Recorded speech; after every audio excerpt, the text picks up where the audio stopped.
And the National Weather Service confirmed today that an F0 tornado cut through the Milan area last night.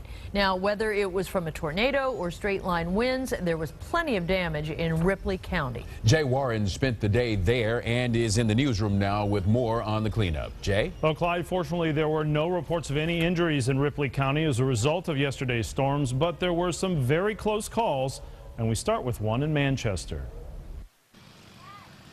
Cleanup was underway at the softball field in Manchester, Indiana today. That's Chris Earls with the chainsaw and his daughter Megan.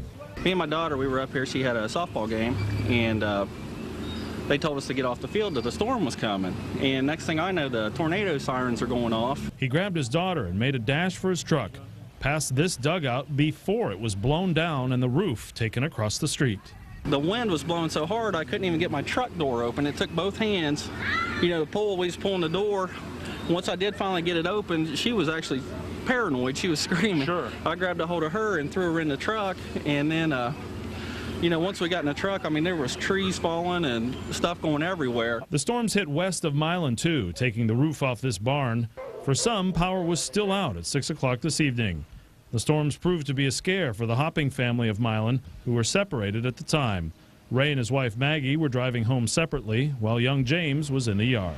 I just felt my van just kind of lifting up off the road, and I was doing about 55 at the time, so now I slowed down about 35 and just crept the rest of the way up home. So I just...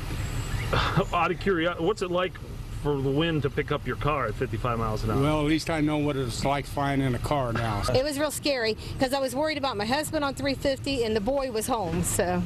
And you had to worry about yourself? You weren't thinking about yourself? Well, I told my sister, she kept saying, "You want me to drive?" And I said, "No, you pray, I'll drive." The cleanup will continue for the next several days, but the memories of many close calls are sure to endure well beyond. If you were to say, how close were you to getting hurt? How close were you? Within a few seconds, I would say.